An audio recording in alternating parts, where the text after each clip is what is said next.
தேவனுடைய நாமத்துக்கு மகிமை உண்டாகட்டும்.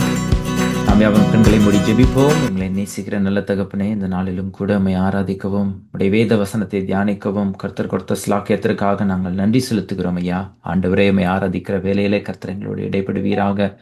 உடைய வல்லமையினாலும் அபிஷேகத்தினாலும் தேவரீர் எங்களை இடைக்கட்டி வழிநடத்த நாங்கள் ஜெபிக்கிறோம். தொடர்ந்து நீர் எங்களோடு இருந்து வழிநடத்தி எங்களை பாதுகாத்துக் கொள்ள நாங்கள் ஜெபிக்கிறோம் சுவாமி. இயேசுவின் நாமத்தில் ஜெபிக்கிறோம் எங்கள் நல்ல பிதாவே. ஆமென், ஆமென். சங்கீதக்காரன் சொல்லும் பொழுது தாவீது சங்கீதத்துல சொல்லப்படி, கர்த்தாவே நீரே என்னை சுகமாய் தங்க பண்ணுகிறீர், கர்த்தாவே நீர் என்னை நிகழ விடாமலும் நீர் என்னை கைவிடாமலும் இருக்கிறீர் என்று சங்கீதக்காரன் சொல்லுகிறார். அநேகர் வேறு விதமாய் நடந்தாலும் கர்த்தரை நம்பியிருக்கிற நமக்கோ அவர் பலனாயும் திடனாயும் இருக்கிறார். கர்த்தரை சார்ந்து வாழ்கிற நாம் இந்த பாடலை பாடி கர்த்தரை நாம் மகிமைப்படுத்துவோம். எந்த இயேசு வல்லவர், என்றும் நடத்துவார் என்று சொல்லி உள்ளத்தின் ஆழத்திலிருந்து கர்த்தரை நாம் மகிமைப்படுத்துவோம். எந்தன் இயேசு வல்லவர், என்றும் நடத்துவார்.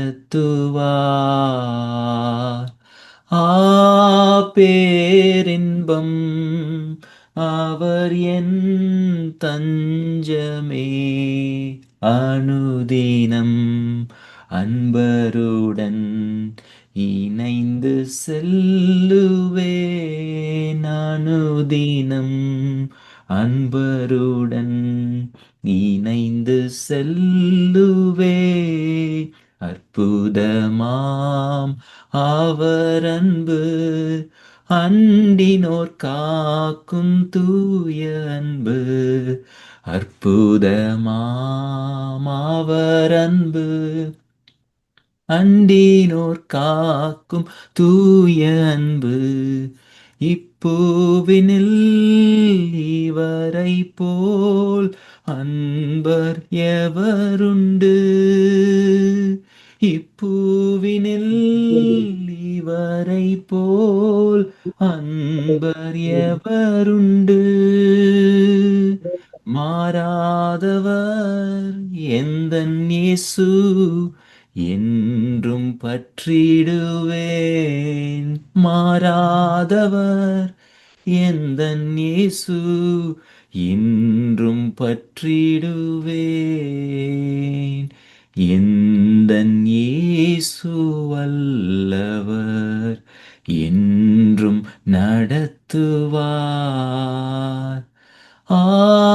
பேரின்பம் அவர் என் தஞ்சமே, அனுதினம் அன்பருடன் இணைந்து செல்லுவேன்.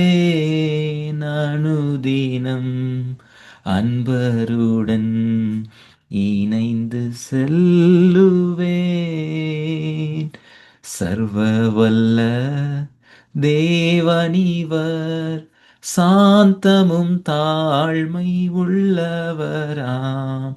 சர்வவல்ல தேவனிவர், சாந்தமும் தாழ்மை உள்ளவராம். என்னாலுமே எந்தனையே தாங்கிடும் வல்லவராம். என்னாலுமே எந்தனையே தாங்கிடும் வல்லவராம். நம்பிடுவேன் என்றென்றுமாய் எந்தன் இயேசுவை. நம்பிடுவேன் என்றென்றுமாய் எந்தன் இயேசுவை. எந்தன் இயேசு வல்லவர், என்றும் நடத்துவார். பேரின்பம் அவர் என் தஞ்சமே, அனுதினம் அன்பருடன் இணைந்து செல்லுவேன். அனுதினம் அன்பருடன் இணைந்து செல்லுவேன். ஒவ்வொரு நாளும் கர்த்தர் நம்மோடு வருகிறார் அல்லவா? அவர் நம்மை கரத்தை பிடித்து வலது பக்கத்தில் துணையாயிருந்து வழி நடத்துகிறார். எத்தனையோ காரியங்களை நாம் கடந்து வந்திருக்கலாம். எத்தனையோ போராட்டங்கள் நம்முடைய வாழ்க்கையில் இருக்கலாம். ஆனால் பவுலை போல பின்னானவைகளை எல்லாம் மறந்து முன்னானவைகளை நாடி கிறிஸ்து இயேசுவுக்குள் தேவன் அழைத்த அந்த பரம அழைப்பின் பந்தய பொருளுக்காக நாம் இலக்கை நோக்கி தொடர்ந்து ஓடுவோம். இதோ சீக்கிரமாய் வருகிறேன் என்று கர்த்தர் சொல்லி இருக்கிறார் அல்வா. அதை நினைத்து அதை எண்ணிக்கொண்டே நாம் அதை பாடுவோம். சீக்கிரமாய் கர்த்தர் வருகிறார். எக்கால சத்தம் வானில் துணிக்கும். நாம் கர்த்தரை தரிசிப்போம். என் கண்கள் அவரை காணும் என்று வேதம் சொல்லுகிறதே. வேதத்தில் நாம் வாசிக்கிறபடி நம்முடைய கண்கள் அவரை காணும். உற்சாகமாய் இந்த பாடலை பாடி தேவனை மகிமைப்படுத்துவோம். எக்கால சத்தம் வானில் தொனித்திடவே என் இயேசு மகாராஜனே வந்திடுவார். எக்கால சத்தம் வானில் தொனித்திடவே என் இயேசு மகாராஜனே வந்திடுவார். அந்த நாள் மிக சமீபமே, சுத்தர்கள் யாவரும் சேர்ந்திடவே. அந்த நாள் மிக சமீபமே, சுத்தர்கள் யாவரும் சேர்ந்திடவே. தேவய காலம் வானில் முழங்க தேவாதி தேவனை சந்திப்போமே. தேவய காலம் வானில் முழங்க தேவாதி தேவனை சந்திப்போமே. எக்கால சத்தம் வானில் தொனித்திடவே என் இயேசு மகாராஜனே வந்திடுவார். கர்த்தரின் விலையை நாம் அறிவோம், கர்த்தரின் சித்தமே செய்திடுவோம். கர்த்தரின் விலையை நாம் அறியோம், கர்த்தரின் சித்தமே செய்திடுவோம். பலன்கள் யாவையும் அவரே அளிப்பார், பரமனோடென்றும் வாழ்ந்திடுவோம்.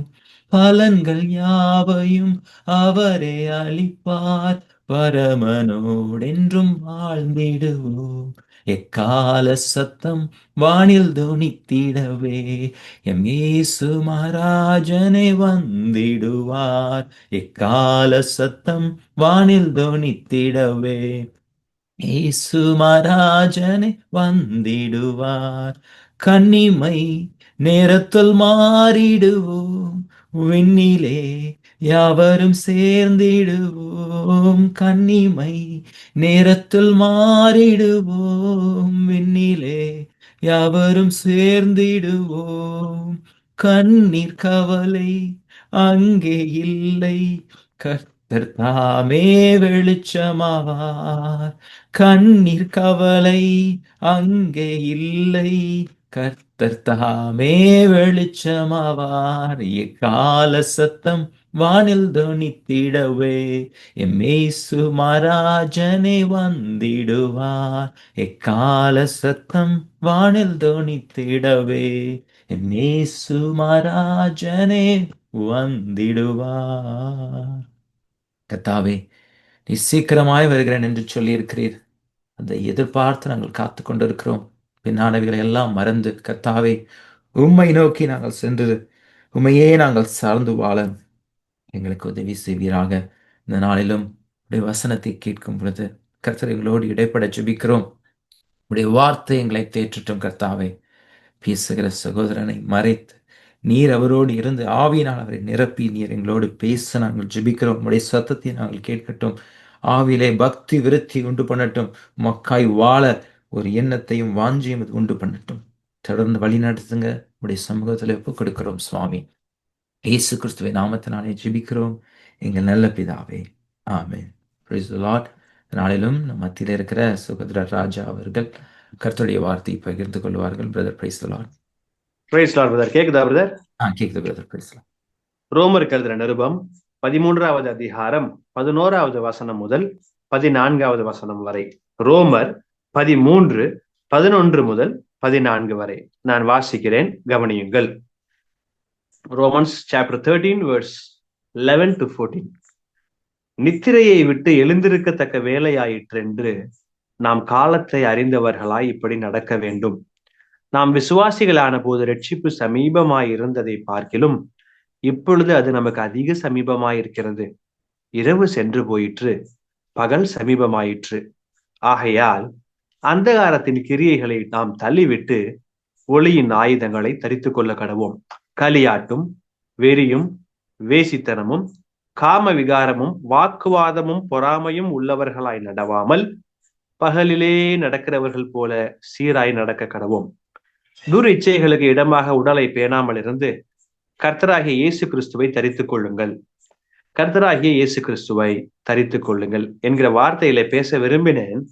ஆனால் இந்த கர்த்தராகிய இயேசு கிறிஸ்துவை நான் தரித்துக் கொள்ள வேண்டும் என்றால் அதற்கு முன் சொல்லப்பட்ட 3 வசனங்களிலே இருக்கிற காரியங்களை கடைபிடித்தால் மாத்திரமே நாம் கர்த்தராகிய இயேசு கிறிஸ்துவை தரித்துக் கொள்ள முடியும். எனவே முந்தின வசனத்திலே 3 வசனத்திலே சொல்லப்பட்டுள்ள 3 காரியங்களை குறித்து தியானிக்க தூய ஆவியானவர் உதவி செய்வாராக. வாசிக்கலாம். முதல் வசனம், ரோமர் எழுதின நிருபம் 13வது அதிகாரம் 11வது வசனம். Chapter 13 words 11. நித்திரையை விட்டு எழுந்திருக்கத்தக்க வேலையாயிற்றென்று நாம் காலத்தை அறிந்தவர்களாய் இப்படி நடக்க வேண்டும். இந்த நாள் செய்தியின் தலைப்பு நித்திரையை விட்டு எழுந்திரு. இந்த நாள் செய்தியின் தலைப்பு நித்திரையை விட்டு எழுந்திரு. Wake up from sleep. வசனம் சொல்லுது 13:11, நித்திரையை விட்டு எழுந்திருக்கத்தக்க வேலையாயிற்றென்று நாம் காலத்தை அறிந்தவர்களாய் இப்படி நடக்க வேண்டும். எப்படி நடக்க வேண்டும்? இப்படி நடக்க வேண்டும். அதுதான் பிரதர் எப்படி? மேற்சொல்லிய வசனங்களிலே எப்படி நடக்க வேண்டும் என்பதை ரோமருக்கு எழுதின நிருபம் 13வது அதிகாரத்திலே நாம் காணலாம். 13வது அதிகாரம் 1 முதல் 5 வசனங்களிலே கீழ்ப்படிதலை குறிப்பிடுகிறார். 13:7வது வசனத்திலே கடமையை செய்ய வேண்டும் என்பதை குறிப்பிடுகிறார்.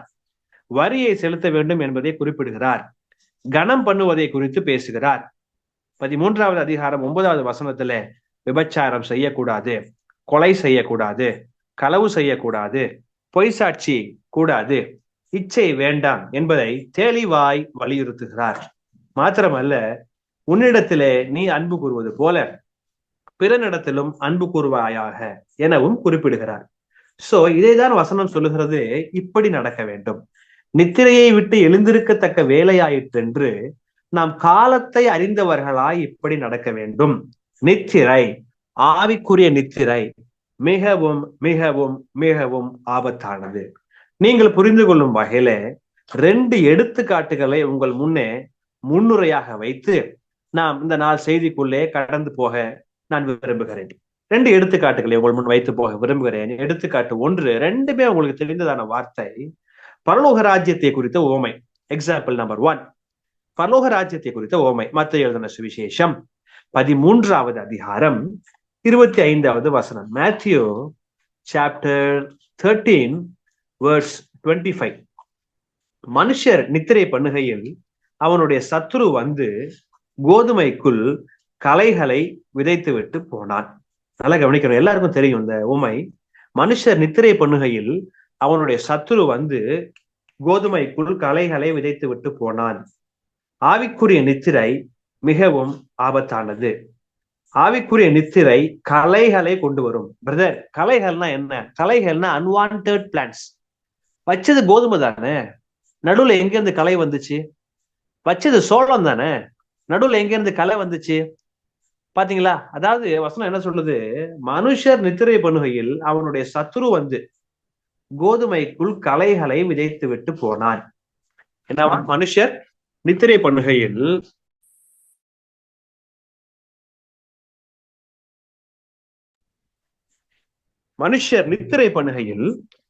அவனுடைய சத்துரு வந்து கோதுமைக்குள் களைகளை விதைத்து விட்டு போனான்.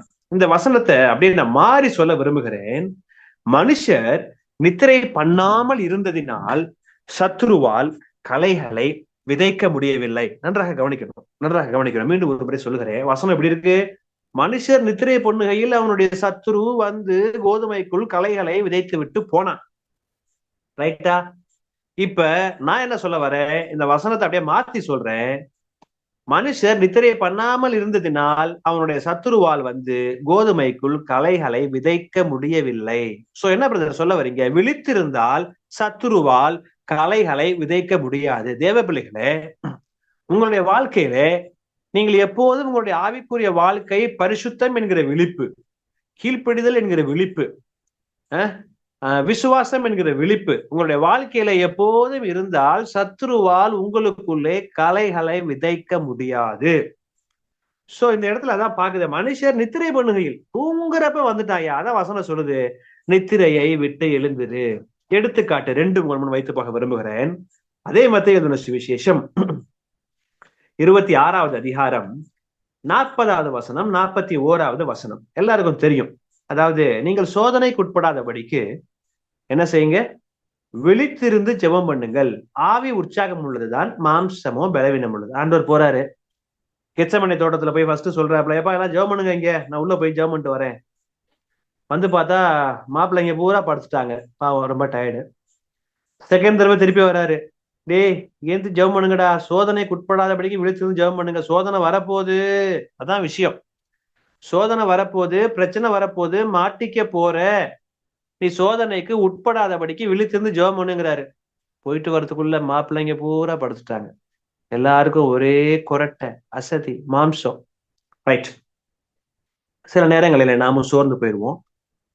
பிரயாணத்தின் நிமித்தம், இல்ல ஊழியத்தின் நிமித்தம், வேலையின் நிமித்தம் நம்ம சோர்ந்து போய் சில நேரம் ஜெபிக்க முடியாத சூழ்நிலைக்கு தள்ளப்படுவோம். ஆனாலும் சிறிய ஜெபத்தையாவது நாம் செய்துவிட்டு தூங்க வேண்டியது, அந்த நாளை ஆரம்பிக்க வேண்டியது அவசியம். ரைட். ஜெபிக்காம காலையில நாளை ஆரம்பிக்க கூடாது, ஜெபிக்காம அந்த நாளை முடிக்கவும் கூடாது. ரைட். ஆண்டவர் நினைக்க வேண்டும். இந்த இடத்துல ஆண்டவர் சொல்றாரு, எப்பா நீ சோதனைக்கு உட்படாதபடி விழித்திருந்து ஜெபம் பண்ணுங்கள். பேதுரு கொஞ்ச நேரத்துக்கு முன்னாடி சொல்றாரு, என்ன ஆண்டவரே சொல்றீங்க, 35வது வருஷத்துல சொல்றாரு, நான் உம்முடைய மறிக்க வேண்டியதா இருந்தாலும் உண்மை மறுதளிக்க மாட்டேன் என்றான். உடனே சீஷர்கள் என்ன சொல்றாங்க, என் சீஷர்கள் எல்லாரும் அப்படி சொன்னார்களாம். ஆமா ஆண்டவரே, நாங்க செத்தாலும் சாவமே தவிர உங்களை போய் மறுதளிப்போமா, நாங்க செத்தாலும் சாவமே தவிர என்ன சொல்றீங்க. இதுதான் டைலாக் அன்னைக்கு நைட்டு 35வது வருஷத்துல சொல்லுது. ஆண்டவர் பார்த்தார், அட பாவிகளா, அட வெங்காயங்களா, நீங்க என்ன செய்ய போறீங்கன்னு எனக்கு தானடா தெரியும்னு ஒன்னும் சொல்லல. ஆண்டவர் போறாரு, அவருடைய அந்த நேரத்துல அங்க அவருக்கு இருந்ததான ஜெபம், அவருக்கு இருந்ததான அந்த வியர்வை, பல காரியங்கள் சொல்லப்படுது. ரைட், போதும் விடுங்க, நம்ம சப்ஜெக்ட் வந்துருவோம்.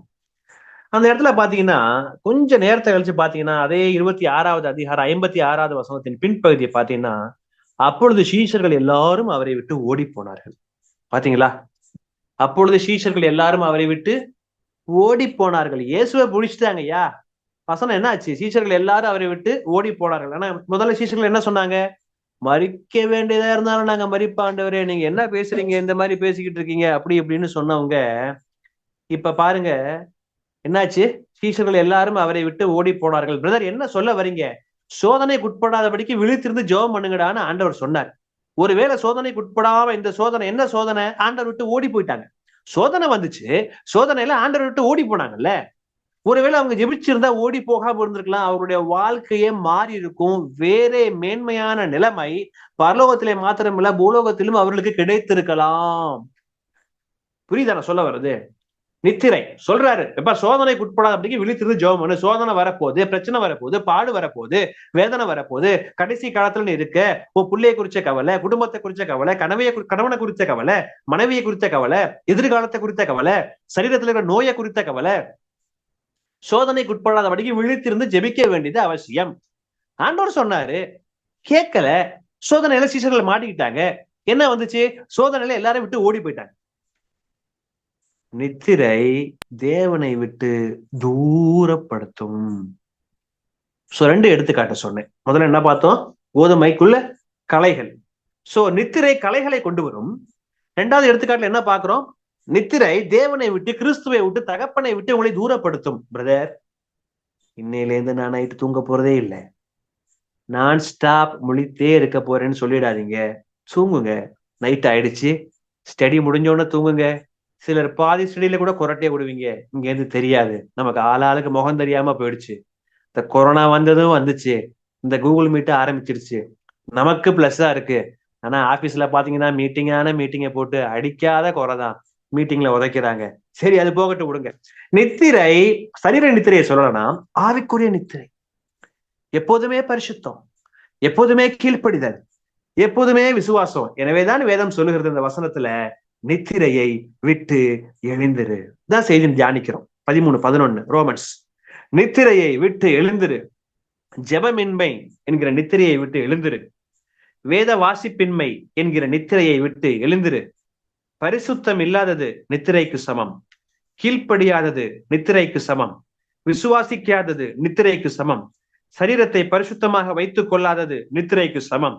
ஊழியம் செய்யாதது நித்திரைக்கு சமம். இச்சையான காரியங்களை யோசிப்பது நித்திரைக்கு சமம். பெருமை, மேட்டிமை, நான் போன்ற காரியங்கள் நித்திரைக்கு சமம். செல்போனிலே ஆபாசத்தை பார்க்கிறது நித்திரைக்கு சமம்.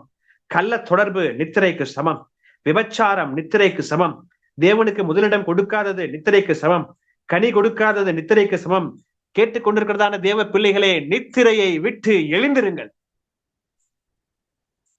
Today is the day of salvation and now is the time of God's favor. இன்றைய அனுக்கிரக காலம், இன்றைய இரட்சணிய நாள். இது உங்களுக்கு கொடுக்கப்படுகிறதான கிருபையின் காலம். இந்த கிருபையின் வசனங்களை, இந்த ஸ்லாக்கியங்களை, இந்த தருணங்களை நீங்கள் பயன்படுத்தி இந்த வசனத்தை கேட்பதோடு நிறுத்தி கொள்ளாமல் இது வேதத்தோடு ஒப்பிட்டு போகிறதா என்பதை அலசி ஆராய்ந்து பார்த்து அதை கடைபிடித்து உங்களை மாற்றி கொண்டால் மாத்திரமே உங்களுடைய வாழ்க்கையில ஆசீர்வாதம் வரும். பூலோக ஆசீர்வாதம் வருகிறதோ வரவில்லையோ அது நமக்கு தேவையில்லை. மேலானவைகளை தேடுங்கள், மேலானவைகளை நாடுங்கள் என்று வேதம் சொல்லுகிறது. வசனம் சொல்லுகிறது, பூமிக்குரிய கூடாரமாகிய நம்முடைய வீடு அழிந்து போனாலும், பூமிக்குரிய கூடாரமாகி என்னுடைய சரீரம் அழிந்து போனாலும், தேவனால் கட்டப்பட்ட கைவேலை அல்லாத நித்திய வீடு பரலோகத்திலே எனக்கு இருக்கிறது. இந்த உலகத்திலே நான் வைத்திருக்கிறதான வீடு அழிந்து போகும். என்னுடைய வாகனம் அழிந்து போகும். பேங்க்ல சேர்த்து வச்சிருக்கிற என்னுடைய பணம் ஒண்ணும் இல்லாமல் போகும். ஐயோ, நகை ஏறிடுச்சே, இருக்கிற நகையை அடகு வச்சு மேற்கொண்டு நகையை சேர்த்து சேர்த்து வைத்திருக்கிறதான நகை உங்களோடு கல்லறைக்கு வராது. பிரதர், என்ன பிரதர், ஒரு கோடிக்கு மேல சேர்த்துட்டேன், ஆஹாஹா இப்பதான் எனக்கு திருப்தியா இருக்குது, ஒன்றத்துக்கும் பிரயோஜனப்படாது. அப்பத்தினால் மாத்திரமல்ல, தேவனுடைய வாயிலிருந்து புறப்படுகிற ஒவ்வொரு வார்த்தையினாலும் பிழைப்பான். பணத்தினால் மாத்திரமல்ல, நகையினால் மாத்திரமல்ல, சொத்தினால் மாத்திரமல்ல, வீட்டினால் மாத்திரமல்ல, தேவனுடைய வாயிலிருந்து புறப்படுகிற ஒவ்வொரு வார்த்தையினாலும் பிழைப்பான் என்று எழுதி இருக்கிறதே. நகை தப்பு இல்ல, பணம் தப்பு இல்ல, வீடு தப்பு இல்ல, அதெல்லாம் தப்புன்னு சொல்ல வரல. ஆனா என்னோட நம்பிக்கை கர்த்தர் மீது இருக்கணும். கர்த்தர் அதன் வழியா என்னை நடத்துவார் என்று விசுவாசிக்க வேண்டும். ஒருவேளை அது இல்லாம போனாலும் கர்த்தர் எப்படியும் என்னை நடத்துவார். என்னை நடத்துகிறவர் என் கர்த்தர். நித்திரையை விட்டு நான் எழுந்திருப்பேன். ஒவ்வொருத்தருக்கும் ஒவ்வொரு நித்திரை இருக்கும். எனக்கு ஒரு நித்திரை இருக்கும், உங்களுக்கு ஒரு நித்திரை இருக்கும், அந்த சிஸ்டருக்கு ஒரு நித்திரை இருக்கும், அந்த பிரதருக்கு ஒரு நித்திரை இருக்கும். அது என்னவென்று கணித்து ஆராய்ந்து நீங்கள் எழுந்தால் கர்த்தர் உங்களுக்காக உங்களை கொண்டு அநேகரை ரட்சிப்பார். இல்ல பிரதர், இது பைபிள் ஸ்டடி, நாங்க வீக்லி ஒன்ஸ் ஆளாளுக்கு பிரசங்கம் பண்ணிக்கிட்டே போவோம், ஒவ்வொருத்தருக்கும் ஒவ்வொரு சான்ஸ் கொடுக்கப்படுது, நாங்க எல்லோரும் கற்கிறதற்கும் தேறுகிறதற்கும் இதை பயன்படுத்துகிறோம் என்று சொன்னால், இப்படியே பயன்படுத்தி கொண்டு நான் பிரசங்கம் பண்ணிக்கிட்டே போவேன், வேதத்தை கேட்டுக்கிட்டே போவேன், வேதத்தை ஆராய்ஞ்சுக்கிட்டே போவேன்னா அது ஒரு சைடு வயிறு வளர்றதுக்கு சமம். சிலருக்கு பாத்தீங்கன்னா வயிறு பானை மாதிரி இருக்கும். சில போலீஸ் இன்ஸ்பெக்டர்களுக்கு பாருங்க, ஸ்டேஷன்ல ரோட்ல எல்லாம் பாருங்க, வயிறு பானை மாதிரி இருக்கும். ஆளு பாட்டா ஒல்லியா இருப்பாங்க. அது மாதிரி சத்தியம் சத்தியம் சத்தியம், அதாவது வேதத்தை தப்புன்னு சொல்ல வரல, நான் வார்த்தையெல்லாம் நிரம்பி இருக்க வேண்டும். அதே நேரத்துல ஜெபிக்க வேண்டியது அவசியம், அதே நேரத்துல ஊழியம் செய்ய வேண்டியது அவசியம். மூணுமே இருக்கணும். ஊழியமே நான் செய்ய மாட்டேன், ஆண்டவர்கிட்ட எதையுமே செய்ய மாட்டேன், ஆனா நான் ஜெபிப்பேன், ஆனா நான் பைபிளை படிப்பேன். இப்ப கர்த்தருக்கு என்ன செஞ்சோம்? 3 காரியங்களை குறித்து தியானிக்க ஆவியானவர் உதவி செய்வாராங்க. வாசிக்கலாம். மீண்டும் அந்த 11வது வசனத்தை நாம் வாசிக்க கேட்போம். பிரதர் வாசிப்பார், நாம் கேட்கலாம். 13, ரோமர் 13, 11. Romans chapter 13 verse 11. நித்திரையை விட்டு எழுந்திருக்கத்தக்க வேலையாயிற்று என்று நாம் காலத்தை அறிந்தவர்களாய் இப்படி நடக்க வேண்டும். நாம் விசுவாசிகளான போது ரட்சிப்பு சமீபமா இருந்ததை பார்க்கலாம், இப்பொழுது அது நமக்கு அதிக சமீபமா இருக்கிறது. நல்லா கவனிச்சிங்கன்னா தான் புரியும். கொஞ்சம் வேகமா போற, எல்லாரும் வளர்ந்தவர்கள். சோ முதல் காரியம் அந்த வசனத்துல இருந்து எடுக்கிறேன். நித்திரையை விட்டு எழுந்திருக்கத்தக்க வேலையாயிற்று என்று நாம் காலத்தை அறிந்தவர்களாய் இப்படி நடக்க வேண்டும். சோ பாயிண்ட் நம்பர் 1, காலத்தை அறிந்து கொள். Understand the present time. என்னது? காலத்தை அறிந்து கொள். வசனம் சொல்லுது இல்லையா, காலத்தை அறிந்தவர்களா எப்படி நடக்க வேண்டும். Understand the present time. Christian salvation exists in 3 tenses. One is the past tense, present tense, and the other one is the future tense. ரட்சிப்பு 3 காலகட்டங்களிலே உள்ளது. கடந்த கால ரட்சிப்பு, நிகழ்கால ரட்சிப்பு, வருங்கால ரட்சிப்பு. என்ன பிரதர் என்னென்னமோ சொல்றீங்க, இதெல்லாம் இங்கிலீஷ்ல படிச்சது பிரதர், நாங்க பள்ளிக்கூடத்துல படிச்சதை போய் இப்ப போய் பாஸ்ட் டென்ஸ் பிரசன்ட் டென்ஸ்ங்கிறீங்க, வளர்ந்துட்டோம், கொஞ்சம் மாத்தி சொல்லுங்கிறீங்களா? கொஞ்சம் அதோட கம்பேர் பண்ணி பார்ப்போம், பிரயோஜனமா இருக்கும். பாஸ்ட் டென்ஸ், கடந்த கால ரட்சிப்பு, நிகழ்கால ரட்சிப்பு, வருங்கால ரட்சிப்பு. உங்களுக்கு புரியுதாப்புல ஒரு 3 வசனங்களை சொன்னா உங்களுக்கு புரியும். கடந்த கால ரட்சிப்பை நம்ம முதல்ல பாக்குறோம். அப்போஸ்தலர் 16:11-31 இப்படியாய் சொல்லுகிறது, கர்த்தராகிய இயேசு கிறிஸ்துவை விசுவாசி, அப்பொழுது நீயும் உன் வீட்டாரும் ரட்சிக்கப்படுவீர்கள். எல்லாருக்கும் தெரியும் இல்லையா? கர்த்தராகிய இயேசு கிறிஸ்துவை விசுவாசி, அப்பொழுது நீயும் உன் வீட்டாரும் ரட்சிக்கப்படுவீர்கள். இது கடந்த கால ரட்சிப்பு. எப்படி பிரதர்? முதல்ல எனக்கு ஆண்டவர் யாருன்னே தெரியாதுங்க. யாரோ ஒருத்தவங்க ஆண்டவரை பத்தி சொன்னாங்க, நான் ஆண்டவரை ஏத்துக்கிட்டேன். ஒரு குறிப்பிட்ட ஸ்டேஜ் வயசு வந்தப்ப எனக்குள்ளே ஒரு மாற்றம், நான் வேதத்தை படிக்க ஆரம்பித்தேன், எனக்குள்ளே ரட்சிப்பு கிடைத்தது. இதுதான் கடந்த கால ரட்சிப்பு. அதான் வசனம் சொல்லுது, கர்த்தராகிய இயேசு கிறிஸ்துவை விசுவாசி, அப்பொழுது நீயும் உன் வீட்டாரும் ரட்சிக்கப்படுவீர்கள். நான் விசுவாசிச்சு நான் ரட்சிக்கப்பட்டது கடந்த கால ரட்சிப்பு. ஓகே, ரட்சிப்பை வாங்கிட்டோம். இப்ப நவ் பிரசன்ட் டென்ஸ், நிகழ்கால ரட்சிப்பு என்றால் என்ன? 2 வசனத்தை உங்களுக்கு உதாரணமாக சொல்ல விரும்புகிறேன். அதிலே முதல் வசனம் ரோமருக்கு எழுதின நிருபம் 8வது அதிகாரம் 13வது வசனம். மாம்சத்தின்படி பிழைத்தால் சாவீர்கள், ஆவியினாலே சரீரத்தின் செய்கைகளை அழித்தால் பிழைப்பீர்கள். மீண்டும் படிக்கிறேன், கவனியுங்கள். மாம்சத்தின்படி பிழைத்தால் சாவீர்கள், ஆவியினாலே சரீரத்தின் கிரியைகளை அழித்தால் பிழைப்பீர்கள். அப்ப நான் என்ன செய்யறோம்? இப்ப நிகழ்காலத்துல எனக்குள்ளே வாசம் பண்ணுகிற பரிசுத்த ஆவியினாலே, என்னுடைய ஆவியின் பலத்தினாலே சரீரத்தின் செய்கைகளை, பாவ செய்கைகளை என்னை மேற்கொள்ள விடாமல் நான் தடுத்து கொண்டே இருக்கிறேன். அதை தான் வசனம் சொல்லுகிறது. ஆவியினாலே சரீரத்தின் செய்கைகளை அழித்தால் பிழைப்பீர்கள். அழித்து கொண்டே இருக்கிறேன். எதற்காக? எனக்கு கொடுக்கப்பட்ட ரட்சிப்பு நிறைவேறுவதற்காக. நம்பர் 2, 2வது வசனம் சொல்ல விரும்புகிற நிகழ்கால ரட்சிப்புக்கு பிலிப்பியர் 2:12 சொல்லுகிறது, அதிக பயத்தோடும் நடுக்கத்தோடும் உங்கள் ரட்சிப்பு நிறைவேற பிரயாசப்படுங்கள். பாத்தீங்களா? அதிக பயத்தோடும் நடுக்கத்தோடும் உங்கள் ரட்சிப்பு நிறைவேற பிரயாசப்படுங்கள்.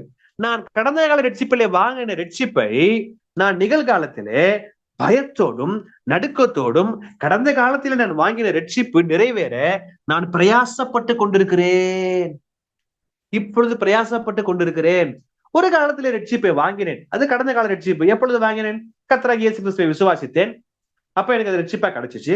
நீயும் என் வீட்டாரும் ரட்சிக்கப்பட்டோம், கர்த்தருடைய பிள்ளையா மாறிட்டோம். நிகழ்காலத்துல என்ன செஞ்சுட்டு இருக்கோம்? வசனம் என்ன சொல்லுது? 2:12 பிலிப்பியர், அதிக பயத்தோடும் நடுக்கத்தோடும் உங்கள் ரட்சிப்பு நிறைவேற பிரயாசப்படுங்கள். சோ நான் வாங்கின ரட்சிப்பை இப்பொழுது நிகழ்காலத்திலே நான் என்ன செய்து கொண்டிருக்கிறேன்? அது நிறைவேற நான் பிரயாசப்படுகிறேன். பரிசுத்தமாக வாழ்கிறேன், ஜெபிக்கிறேன், கீழ்ப்படுகிறேன், ஊழியம் செய்கிறேன், கொடுக்கிறேன், பாவமற்றவனாய் வாழுகிறேன். எனக்கு கொடுக்கப்பட்ட ரட்சிப்பு நிறைவேற நான் பிரயாசப்பட்டு கொண்டே இருக்கிறேன் அனுதினமும். நல்லா கவனிக்கணும். 3வது என்ன ரட்சிப்பு? வருங்கால ரட்சிப்பு. வருங்கால ரட்சிப்புக்கு என்ன பிரதர் வசனம் சொல்ல போறீங்க?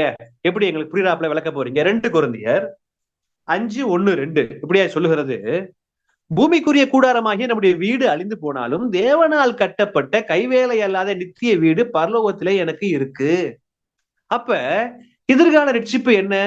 இந்த வீட்டுல, இந்த ஊர்ல, இந்த பூமியில நான் வைத்திருக்கிறதான வீடு என்னோட வராது.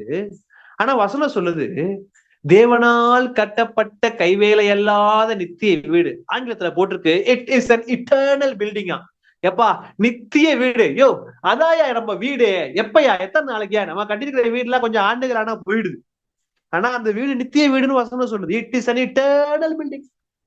இந்த பக்கம் பார்த்தா ஜெனிஃபர் வீடு இருக்கும், இந்த பக்கம் பார்த்தா லூர்து வீடு இருக்கும், இந்த பக்கம் பார்த்தா லியோ பிரதர் வீடு இருக்கும். இப்படியா வரிசையா வீடுகளா இருக்கும்.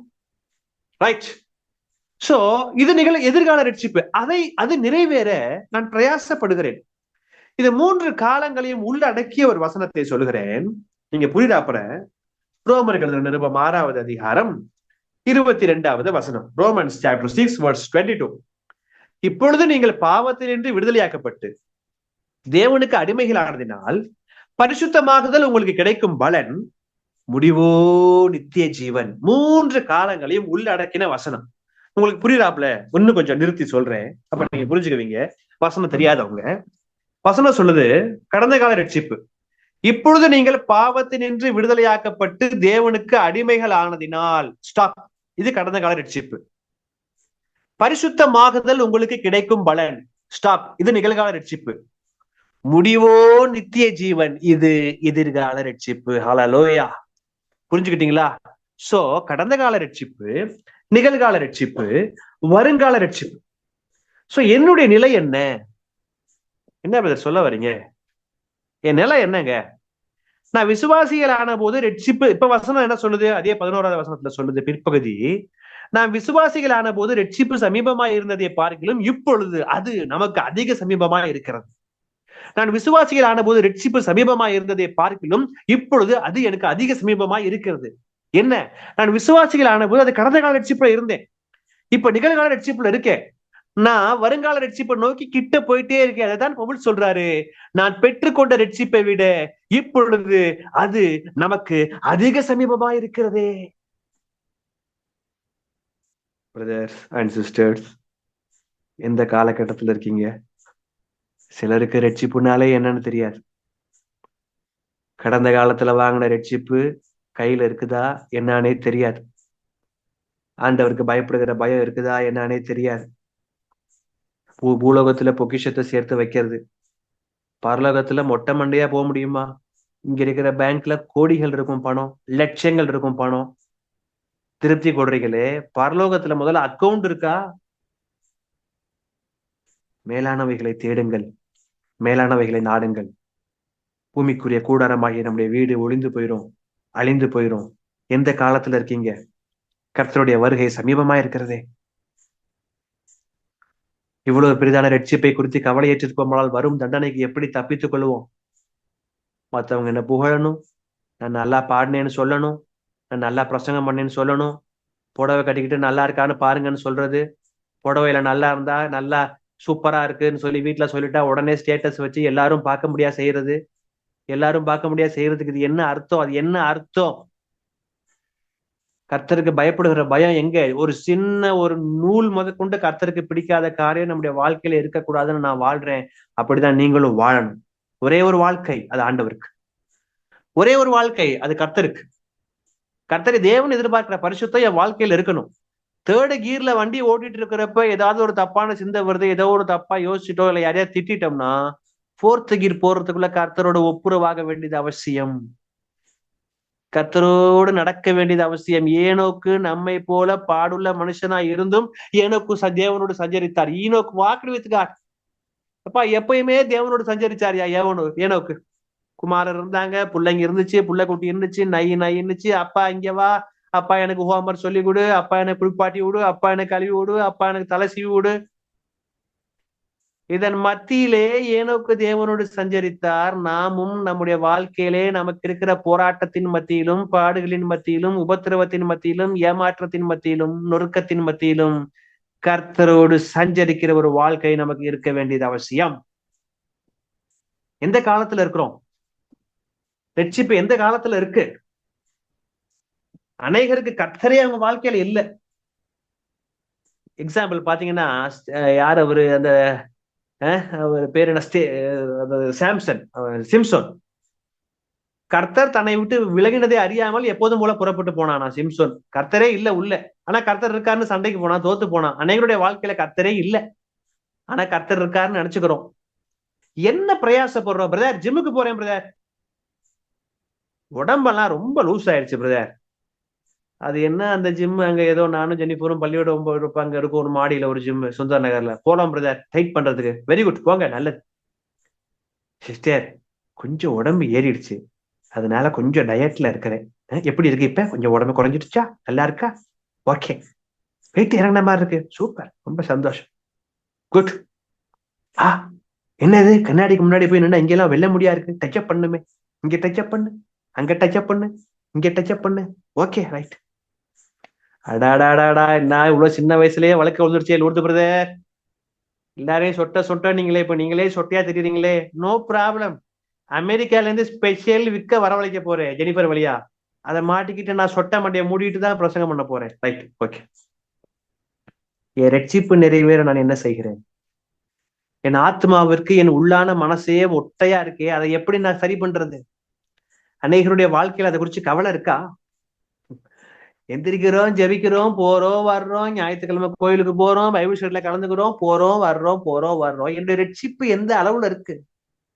ஐயா, தேவ பிள்ளைகளே, கேட்டுக்கொண்டிருக்கிறதான தேவ பிள்ளைகளே, வாழ்க்கையில செய்கிறதான ஊழியம் நம்மளை மேன்மைப்படுத்தாது. நான் ஆண்டவருக்காக அங்கேயும் இங்கேயும் ஓடுறேன் பலவீனத்துல, அது என்னை மேன்மைப்படுத்தாது. வசனம் சொல்லுது, அவருடைய வேதத்தின்படி நடக்கிற உத்தம மார்க்கத்தார் பாக்கியவான்கள். வேதத்தின்படி நடக்கிற உத்தம மார்க்கத்தார் பாக்கியவான்கள். வேதத்தின்படி நடக்க வேண்டும், வேதத்தின்படி வாழ வேண்டும், அதற்கு வேதம் தெரிந்திருக்க வேண்டும், அதற்கு வேதத்தை எடுத்து படிக்க வேண்டியது அவசியம், அதற்கு நேரத்தை ஒதுக்க வேண்டியது அவசியம். வசனம் சொல்றது, நீ என்னுடைய வேதத்தை மறந்தாய், நான் உன்னுடைய பிள்ளைகளை மறப்பேன்கிறார் ஆண்டவர். பிரதர், பிள்ளைங்களுக்காக ஜெபம் பண்ணுங்க, பண்ண முடியாது. ஜெபிச்சா கேட்காத. வசனம் சொல்றது, நீ என் வேதத்தை மறந்த, நான் உன் பிள்ளைகளை மறப்பேன். என் வேதத்தின் மகத்துவங்களை அவர்கள் எழுதி கொடுத்தேன், அவர்களோ அதை அந்நிய காரியமாக எண்ணினார்கள். வேதம் முக்கியம் இல்ல, ஊழியம் முக்கியம். வேதம் முக்கியம் இல்ல, ஜெபம் முக்கியம். வேதம் முக்கியம் இல்ல, மற்ற உலக காரியங்கள் முக்கியம். இந்த வேதத்தை படிச்சு பாருங்க. என்னுடைய வாழ்க்கையில இந்த வேதம் இன்னைக்கு பண்றதான காரியங்கள், மாற்றங்கள், அதை நான் வெளியே சொல்ல முடியாது. சொன்னா நான் என்னை உயர்த்துவதாக அமைந்துவிடும். நான் சொல்ல விரும்பவில்லை. காலத்தை அறிந்து கொள்ளுங்கள் தேவ பிள்ளைகளே. ஒரு வேலை இன்னைக்கு நைட் நம்ம மரிச்சு போறோம், காலையில இல்ல, காலையில நம்மளுடைய ஃபியூனரல் சர்வீஸ்னா உங்களுடைய ஆத்மா எங்க போகும்? பரலோகத்துல போய் என்ன சொல்லுவீங்க? இப்ப உங்க பேங்க் பேலன்ஸ் யோசிச்சு பாருங்க, நீங்க சேர்த்து வச்ச சொத்தை யோசிச்சு பாருங்க, உங்க வீடை யோசிச்சு பாருங்க, என்னென்ன உங்கள்ட்ட கிரெடிட் இருக்கு எல்லாத்தையும் யோசிச்சு பாருங்க. பாசிட்டிவான காரியங்கள். அதே நேரத்துல ஆவிக்குரிய காரியம். இன்னைக்கு நைட் நீங்க மறிக்கிறீங்க, ஆண்டவர்கிட்ட போறீங்க, கர்த்தர் கேட்கிறார், வா மகனே பரலோகத்துக்குள்ளவா, எனக்காக என்ன செஞ்சேன்னு கேட்டா என்ன சொல்லுவீங்க?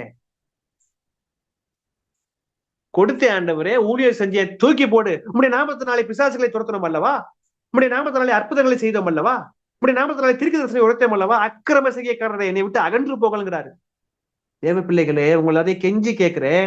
நான் அதிகாரமா பேசல, என்னை தாழ்த்தி கேட்கிறேன், அன்பா கேட்கிறேன். அன்பு நிமித்தம் பவுல் சொன்ன வார்த்தையை பயன்படுத்துகிறேன், மன்றாடுகிறேன். உங்களை மாற்றிக் கொள்ளுங்கள், சீர்தூக்கி பாருங்கள்.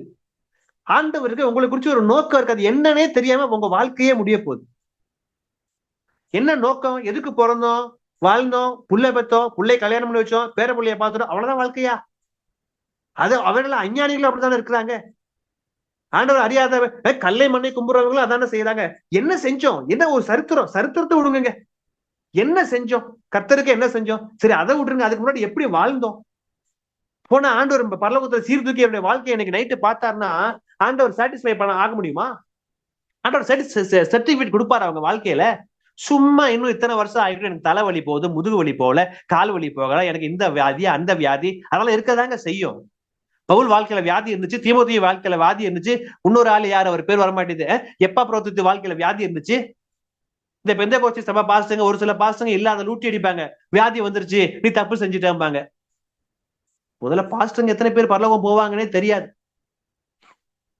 காலத்தை அறிந்து கொள்ளுங்கள் தேவ பிள்ளைகளே. உங்க வாழ்க்கை விலையேற பெற்றது. ஒரு நோக்கத்துக்காக ஆண்டவர் உங்களை அனுப்பியிருக்காரு. திக்கற்ற பிள்ளைகள், விதவைகள் கவனிக்க வேண்டியது அவசியம், ஜெபிக்க வேண்டியது அவசியம், வேதம் வாசிக்க வேண்டியது அவசியம்.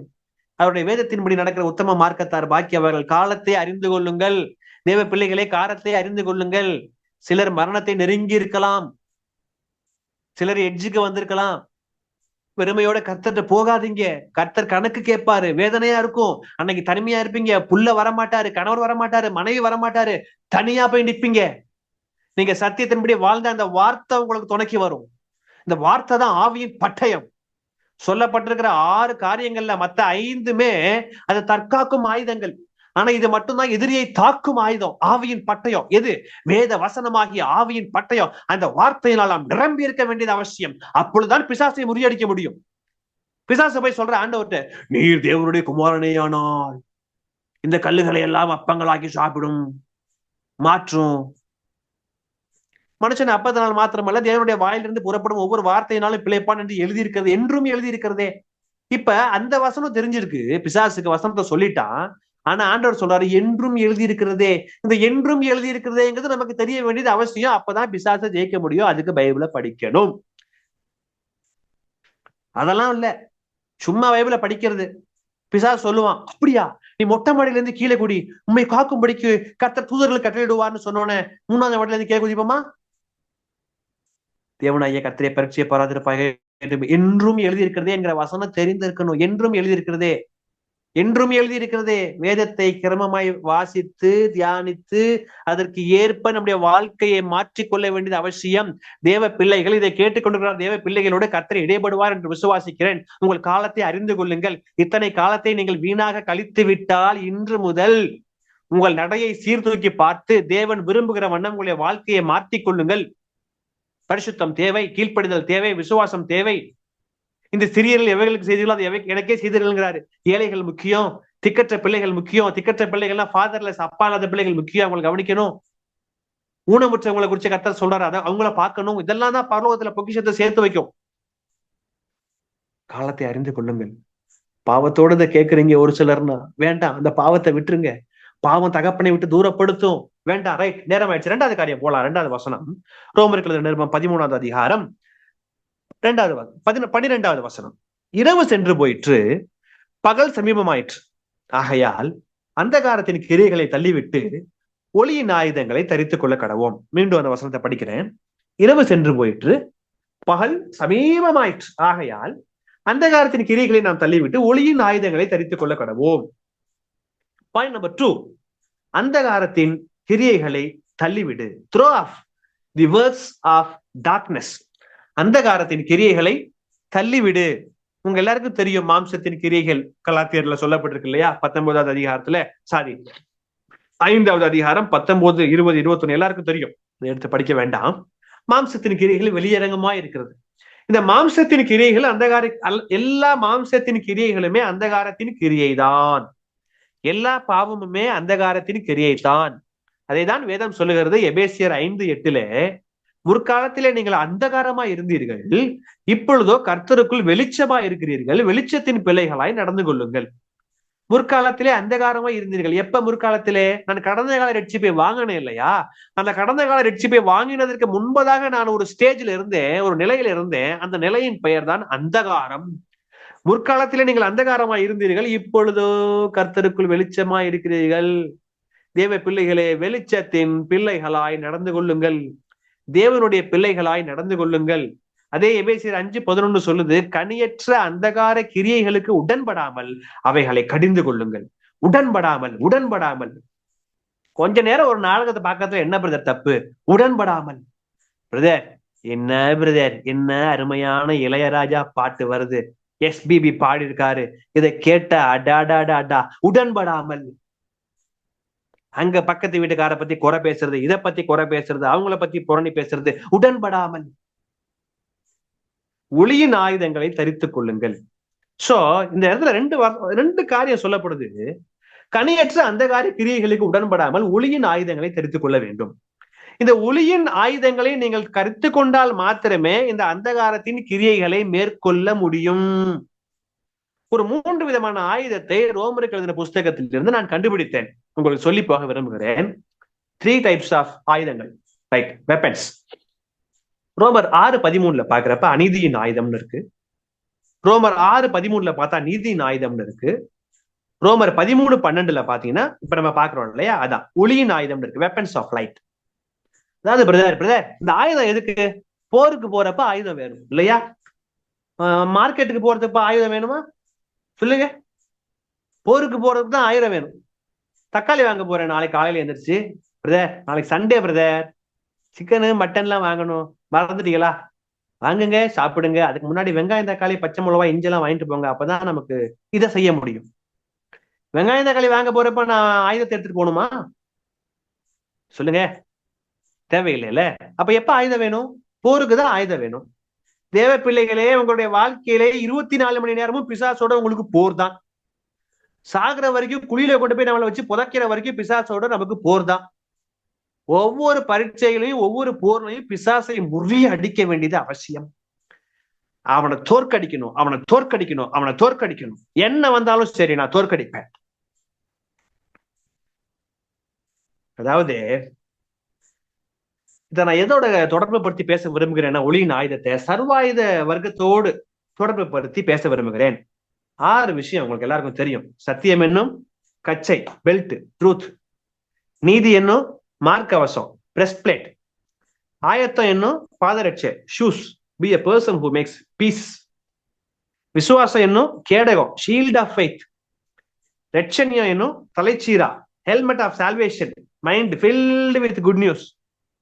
கடைசியில 6வது தேவ வசனம், ஆவியின் பட்டயம், sword of spirit, word of God.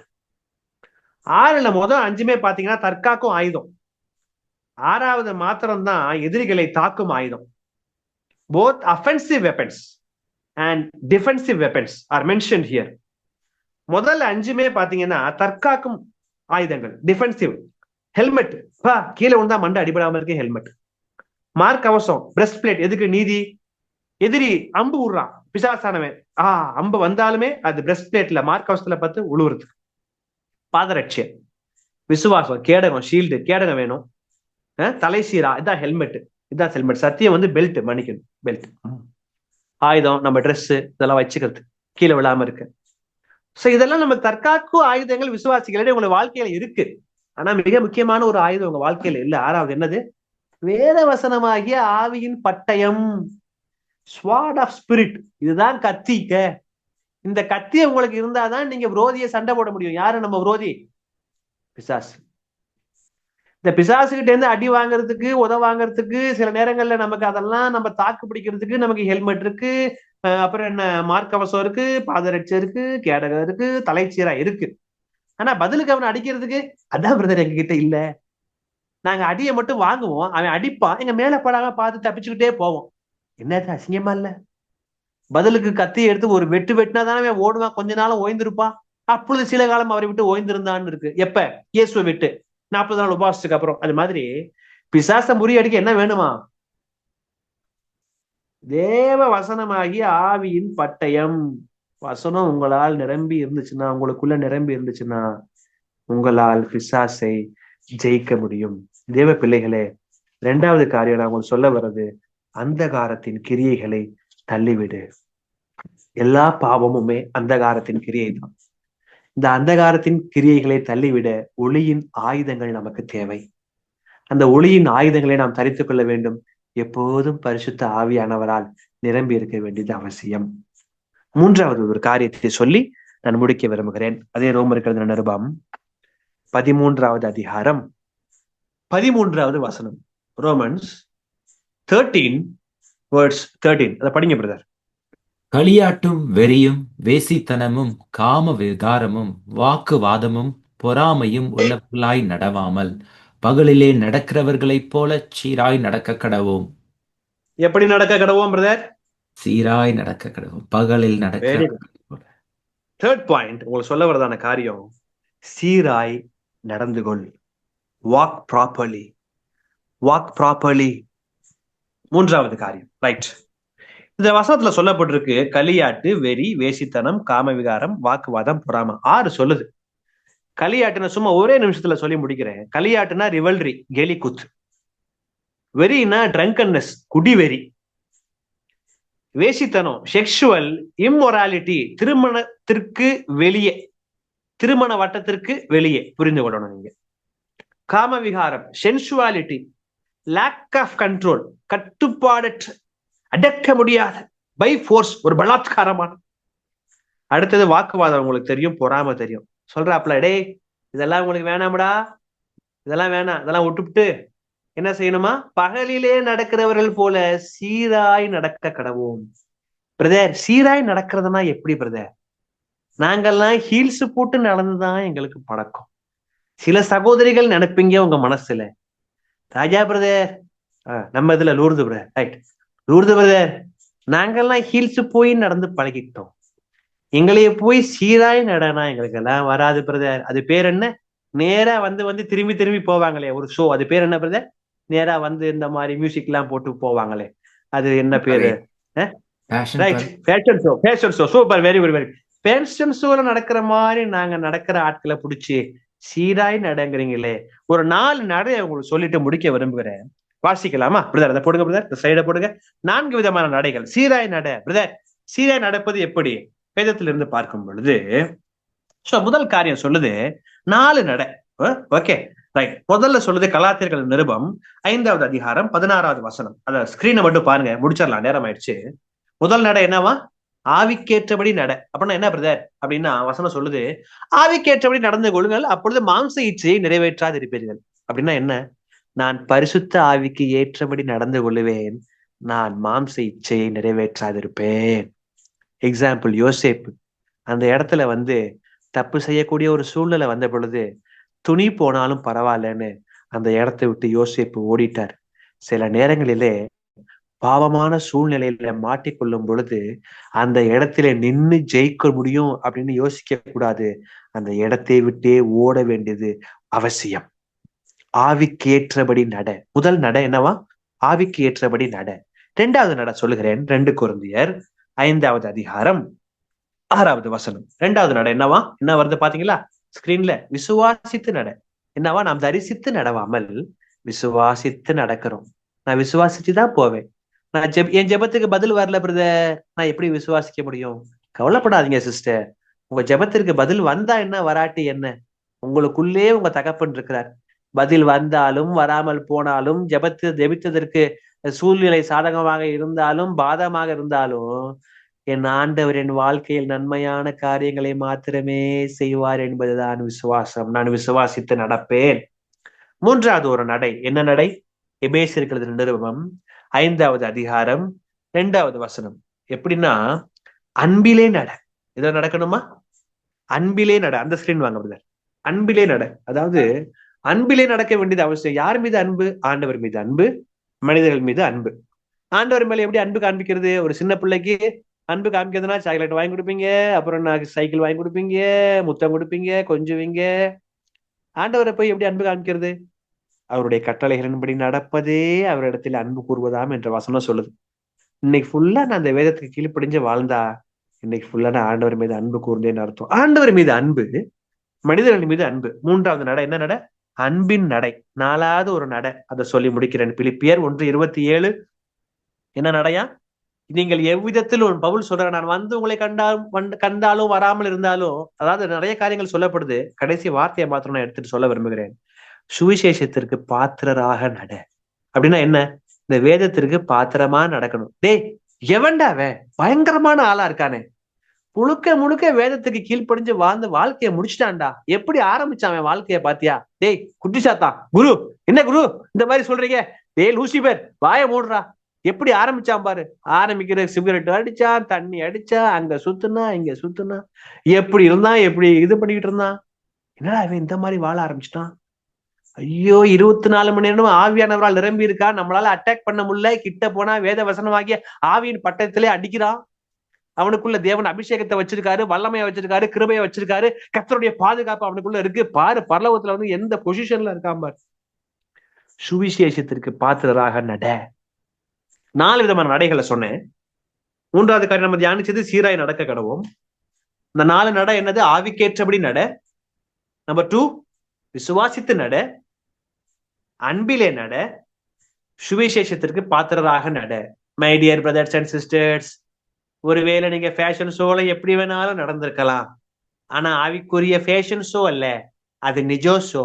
இந்த 4 நடையும் உங்க வாழ்க்கையில இருந்தா, ஃபேஷன் ஷோல வந்து யூ போட்டு போற மாதிரி யூ போட்டு நேரா போய் பரலோகத்து கேட்ல போய் உட்கார்ந்துடலாம், தப்பிச்சிடலாம். இல்லைன்னா என்ன ஆகும்? சில சகோதரிகள் நெட்டையா ஃபேஷன் ஷோக்கு வருவாங்க, ஷூவை போட்டு வந்து டடக் புடக்குன்னு வலிக்கி விழுந்து விடுவாங்க. இந்த 4 நடையும் நம்முடைய வாழ்க்கையில இருந்தா, வலிக்கி இல்லாம போனா நரகத்துக்கு போயிடுவோம். உங்களுக்கு புரியுதாப்புல சொல்றேன், ரைட்? மீண்டுமாய் நான் உங்களுக்கு கடைசியாக சொல்லி முடிக்க விரும்புகிறேன். நாம் தியானித்ததான ஒரு காரியங்களை ரீகலெக்ட் பண்ணிட்டு நாம் முடிக்கலாம். என்ன தியானிச்சோம்? நித்திரையை விட்டு எழுந்திரு, வேக் அப் ஃப்ரம் ஸ்லீப். தேவ பிள்ளையே, நீங்க ஒருவேளை எதுல தூங்கிட்டு இருக்கீங்களோ உங்களுக்கு தான் தெரியும். தயவு செய்து எந்திரிச்சிருங்க. வேண்டாம், ஒரு சின்ன பாவம் உங்களுக்குள்ள இருக்குன்னு உங்க மனசு சொன்னாலும் இன்னைக்கு நைட்டு ஒப்புரவாயிட்டு தூங்குங்க. ஒரே ஒரு வாழ்க்கை தான். வேதனையோட சொல்றேன், ஒரே ஒரு வாழ்க்கை தான். ஆண்டவருக்கு கொடுங்க, எப்படியும் வாழ்ந்துடலாம். பிச்சைக்காரனும் ரோட்ல வாழதான் செய்யறான், நம்மளும் இங்க ஏசியில வாழதான் செய்யறோம். மேலான அம்பானியும் அங்க வாழதான் செய்யறாரு. ஆனா எல்லாரும் ஒரு நாள் மறிக்க போகிறோம். லாசர் ஒவ்வொரு நாளும் மறித்தான், ஐஸ்வர்யவானும் மறித்தான். பாத்தீங்களா நிலைமை உங்களுக்கு தெரியும். ஒரே ஒரு வாழ்க்கை. நித்திரையை விட்டு எழுந்துருங்க, பாவத்தை விட்டு எழுந்துருங்க. வேண்டாம். 3 காரியங்களை தியானித்தோம். முதல் காரியம், காலத்தை அறிந்து கொள்ளுதல். Understand the present time. காலத்தை அறிஞ்சுக்கங்க. உங்க காலம் வெகு விரைவில் இருக்கு. கர்த்தருடைய வருகை சமீபம். சரி, வருகையை கூட விடுங்க, மரணம் எப்போ வரும்னு தெரியாதுல்ல. எப்பயும் ஆயத்தமா இருக்கணும்ல. இந்த வார்த்தை கேட்கிறவங்களுடைய மனதிலே ஊடுருவி பாய்வதாக. காலத்தை அறிஞ்சுக்கங்க, ஆயத்தமா இருங்க. வேண்டாம், அண்டர்ஸ்டாண்ட் தி பிரசன்ட் டைம். ஒரு நோக்கத்தோட ஆண்டவர் வச்சிருக்காரு, தோத்து போயிடாதீங்க, நோக்கத்தை கோட்டை விட்டுறாதீங்க. பாயிண்ட் நம்பர் 2 என்ன தியானித்தோம்? அந்தகாரத்தின் கிரியைகளை தள்ளிவிடு. Throw off the works of darkness. அந்தகாரத்தின் கிரியைகள் எனக்கு வேண்டாம். நான் யாரோட பிள்ளை? வெளிச்சத்தின் பிள்ளை. அவர் பேரே என்னவா? நாளைக்கு மெசேஜுக்கு ஒரு காரியம் தியானிச்சுட்டு இருந்தேன் ஒரு சபைக்கு. அது என்னவா? நன்மையான எந்த ஈவும் பூரணமான எந்த வரமும் பரத்திலிருந்து உண்டாகி ஜோதிகளின் பிதாவாம். அதுல பாத்தீங்கன்னா இங்கிலீஷ்ல நல்ல ஒரு வார்த்தை போட்டிருக்கு. என்னன்னா light, God of lights something ஏதோ போட்டிருந்துச்சு. அதுல எனக்கு மறந்துட்டு அது என்னன்னு தெரியல எனக்கு. அதாவது ஜோதிகளின் பிதாவாம். அதாவது என்ன சொல்ல வரேன்னா, அந்தகாரத்தின் பிள்ளை அல்ல, நான் வெளிச்சத்தின் பிள்ளை. நான் வெளிச்சத்தின் பிள்ளை. அந்தகாரம் உங்க வாழ்க்கையில இருக்கு இல்லையா? ஒரு சில காரியம் இருக்கு இல்லையா? ஆராய்ஞ்சு பாருங்க. எனக்குள்ள எதுவுமே இல்லைன்னு சொன்னீங்கன்னா சந்தோஷம். அதை நீங்க நிலைநாட்டி கொள்ளுங்கள். ஏதாவது இருந்துச்சுன்னா இன்னைக்கு விட்டுருங்க. வேண்டாம், ஆண்டவர்கிட்ட சொல்லுங்க. வேண்டாம் ஆண்டவரே, நான் உங்களை போல வாழ விரும்புகிறேன் ஐயா. அந்தகாரத்தின் கிரியைகள் வேண்டாம் அப்படின்னு சொல்லுங்க. மூன்றாவது என்ன தியானிச்சோம்? சீராய் நடந்து கொள். Walk properly. ஒரே ஒரு நடை. அது ஆவிக்கேற்றபடி நடக்க வேண்டும். விசுவாசித்து நடக்க வேண்டும். அன்பிலே நடக்க வேண்டும். சுவிசேஷத்திற்கு பாத்திரராக நடக்க வேண்டும். இதை கேட்டுக்கொண்டிருக்கிறதான தேவ பிள்ளைகளே, உங்க எல்லாரும் இருகார கூப்பி கேட்கிறேன். இந்த வாழ்க்கையை கோட்டை விட்டுறாதீங்க. இந்த வாழ்க்கையை விட்டுறாதீங்க. உலகத்துல இருக்கிற எதுவுமே நமக்கு சப்போர்ட்டா வராது பரலோகத்துக்கு. அவருடைய வேதத்தின்படி நடக்கிற உத்தம மார்க்கத்தார் பாக்கியவான்கள். கொஞ்ச காலத்திலே அவருடைய கோபம் பற்றி எறியும். அவரை அண்டிக் கொள்கிற யாவரும் பாக்கியவான்கள். இவ்வளவு பெரிதான ரட்சிப்பை குறித்து கவலை ஏற்றிருப்போமானால் வரும் தண்டனைக்கு எப்படி தப்பித்துக் கொள்ளுவோம்? அங்க போகணும், இங்க போகணும், இப்படி ஊழியர் செய்யணும், அப்படி ஊழியர் செய்யணும், நான் யூடியூப்ல வரணும், இத்தனை வியூஸ் வரணும், இதுல ஒரு சந்தோஷம் வேண்டாம். கர்த்தர் என்ன பார்த்து மெச்சி கொள்ளணும். இந்த வாழ்க்கையை நான் ஆண்டவருக்காக வாழணும். என் குடும்பத்தை நான் ஆண்டவருக்காக கொண்டு வந்து ரட்சிப்புல நிறுத்தணும். நான் பரிசுத்தமா வாழணும். அநேகர் நித்தியத்துல கொண்டு வந்து சேர்க்கணும். ஒரு அர்த்தமுள்ள வாழ்க்கையா இருக்கட்டும். வருஷ கடைசிக்கு வந்துட்டோம். டிசம்பர் மாதம் இந்த வருஷம் முழுக்க கர்த்தர் நடத்தினார். வருஷத்தை உடைய நன்மையால் முடி சூட்டுகிறீர். பாதைகள் எல்லாம் நெய்யாய் பொழிகிறது. ஆங்கிலத்துல சொல்லப்பட்டிருக்க ஒரு டிரான்ஸ்லேஷன்ல, அதாவது you crown the year with a bountiful harvest. Even the hardest pathways overflow with abundance. நான் கடந்து வந்த பாதைகள் கடினமான பாதைகளாக இருந்தாலும் நீர் என்னோடு இருந்தீர். அதை நிறைவுள்ள பாதைகளாக மாற்றி கொடுத்தீர். தேவ பிள்ளையே, வருஷ கடைசியில வந்துட்டீங்க. ஒரு தீர்மானம் எடுங்க. ஒரு தீர்மானம் எடுங்க. உங்க வாழ்க்கையில பரிசுத்தம் இருக்கணும், கீழ்ப்பிடிதல் இருக்கணும், விசுவாசம் இருக்கணும், ஜெபம் இருக்கணும், வேத வாசிப்பு இருக்கணும், கர்த்தருக்கு பயப்படுகிற பயம் இருக்கணும். இதெல்லாம் இருந்தாதான் ஊழியம். இல்லைன்னா ஊழியம் வேண்டாம், நிறுத்திடுங்க. தயவுசெய்து ஃபுல் ஸ்டாப் வைங்க. அதெல்லாம் கர்த்தருக்கு அருவருப்பு. கர்த்தர் உங்களோட பேசியிருப்பாருன்னு நினைக்கிறேன். நித்திரையை விட்டு எழுந்துருங்க. எவ்வளவோ பேர் இருக்காங்க, எவ்வளவோ ஆத்துமாக்கள் ஆண்டவர் அறியாம போயிட்டு இருக்காங்களே. ஆண்டவர்கிட்ட கேளுங்க, ஆண்டவரை நான் என்ன செய்யணும்? என்னை குறித்து உங்களுடைய சித்தம் என்ன? அந்த பாதையில என்ன நடத்துங்கன்னு கேளுங்க. கர்த்தர் நடத்துவார். நீங்க நிறைய பேர்ல பரலோகத்துக்கு கூட்டு வரணும்ல. நீங்களே எப்படி இருந்தா எப்படி? நீங்களே எப்படி இருக்கிறது? எப்போதும் போல வாழ்றது, எப்போதும் போல பூசைக்கு போறது, எப்போதும் போல சபைக்கு போறது, என்ன அவுட்புட் இருக்கு? என்ன எனக்குள்ள மாற்றம் இருக்கு? நான் மற்றவங்க வாழ்க்கையில என்ன செய்யறேன்? எப்படி ரிஃப்ளெக்ட் ஆகுறேன்? போய் பிரசங்கமா பண்ணிட்டு இருந்தா போதுமா? எப்படி நற்செய்தி அறிவிக்கணும்ல. நற்செய்தி அறிவிக்க முடியல. இப்ப என்னால முடியல. முதுகு போச்சு, காலு போச்சு. ஒரு வருஷத்துக்கு 100 கிராமம் சந்திப்பேன், முடியல. காசை கொடுத்தாவது சில ஆட்களை, ஒரு குடும்பத்தை வச்சாவது நற்செய்தி அறிவிக்கலாமான்னு கூட யோசிக்குது. அந்த அளவுக்கு யோசிக்கிறோம். நற்செய்தி அறிவிக்க வேண்டியது நம்முடைய அவசியம், எல்லார் தலைமையிலும் விழுந்த கடமை. முதல்ல நம்ம ஆயத்தமாகணும். நித்திரையை விட்டு எழுந்திருக்கணும். சீராய் நடக்கணும். அந்தகாரத்தின் கிரியைகளை ஒழித்து விடணும். காலத்தை அறிந்து கொள்ளணும். சும்மா அந்த எப்ப பார்த்தாலும் நமக்கு புத்தி சொல்லிக்கிட்டு காலத்தை பார்த்தால் போதகராக இருக்க வேண்டிய உங்களுக்குங்கிறது வசனம். யாராவது சொல்லணும், யாராவது புத்தி சொல்லணும், நல்ல பிரசங்கமா இருந்துச்சுன்னு சொல்லணும், இது பிரயோஜனமானுச்சுன்னு சொல்லணும். அதெல்லாம் அடுத்தது முடிஞ்சு போச்சு. அதான் போடப்பட்ட அஸ்திபாரத்தையே மறுபடியும் மறுபடியும் போடாமல் பூரணராகும்படி கடந்து போவீர்களாக. கர்த்தர் தாமே உங்களை ஆசீர்வதிப்பாராக. ஆமென். ஆமென் brother. Thank you for sharing the word of God. அருமையான வேத பகுதியை நாம் இன்றைக்கு பார்த்தோம். நித்திரையை விட்டு எழுந்திரு என்ற தலைப்பில் பிரதர் ஷேர் பண்ணியிருக்கிறாரு. கர்த்தருக்கு மகிமை உண்டாகட்டும். அநேக நேரம் டிசப்ஷனுக்குள்ளாக நாம் போகிறதுனால நம்ம தூங்கிக்கிட்டு இருக்கிறோம் அப்படின்றதே நம்ம தெரியாமல் இருக்கிறோம். பாவத்தில் இருக்கிறோம் என்பது கூட அறியாமல் இருக்கிறோம். பிசாசனுடைய தந்திரமே அதுதான். அதனால இந்த சந்தர்ப்பத்தில் நாம் அதை உணர்ந்தவர்களாய் கர்த்தரை நோக்கி நாம் ஜெபம் பண்ணுவோம். பிரதர், அப்படியே நீங்கள் ப்ரேயர் பண்ணி க்ளோஸ் பண்ணிடுறீங்களா? Okay brother. நல்ல தகப்பனே, இந்த நாளுக்காக நன்றி செலுத்துகிறோம். ஜெபிக்கலாம், எல்லாரும் ஜெபிப்போம். கண்ணை மூடலினாலும் உங்களுடைய ஆத்மா ஜெபிக்கட்டும். இந்த நாளுக்காக நன்றி செலுத்துகிறோம். கேட்ட வார்த்தையின்படி நாங்க நித்திரையை விட்டு எழுந்திருக்கணும்ப்பா. எங்க காலத்தை நாங்க அறிஞ்சுக்கிறோம் டாடி. எங்களுக்கு எப்ப முடிவு வரும்னு எங்களுக்கு தெரியாது. நாங்க எப்பயுமே ஆயத்தமா இருக்க எங்களை ஒப்பு கொடுக்கிறோம். பாவங்கள், அக்கிரமங்கள், அநியாயங்கள், மீறுதல்கள் உம்முடைய பிள்ளைகள் செய்திருந்தால் அதை மன்னிப்பு கேட்டு மன்னிப்பு அவர்களை பெற்றுக்கொள்வார்களாக. ஆண்டவர்கிட்ட கேளுங்க, உங்களுக்குள்ள பாவம் இருந்தா என்ன மன்னிங்கப்பான்னு உங்க உள்ள மாதிரி பேசட்டும்.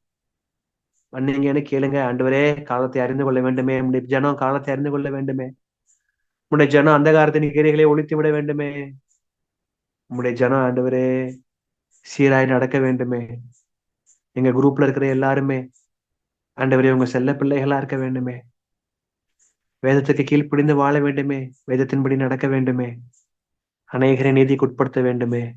எங்களை தகுதிப்படுத்தி ஆயத்தப்படுத்துங்க. போடப்பட்ட அஸ்திபாரத்தை நாங்க திருப்பி திருப்பி போடாம உண்மை போல மாற இது கிருபை தர வேண்டுமாய் ஜெபிக்கிறோம். எங்களை ஒவ்வொருவரையும் நிரப்புங்க ஆண்டவரே, பயன்படுத்துங்க. பாவங்களை மன்னித்து பரிசுத்த வாழ்வு வாழ ஒவ்வொருத்தரையும் நீங்க ஆசீர்வதிங்க. எங்களை ஒப்பு கொடுக்கிறோம்.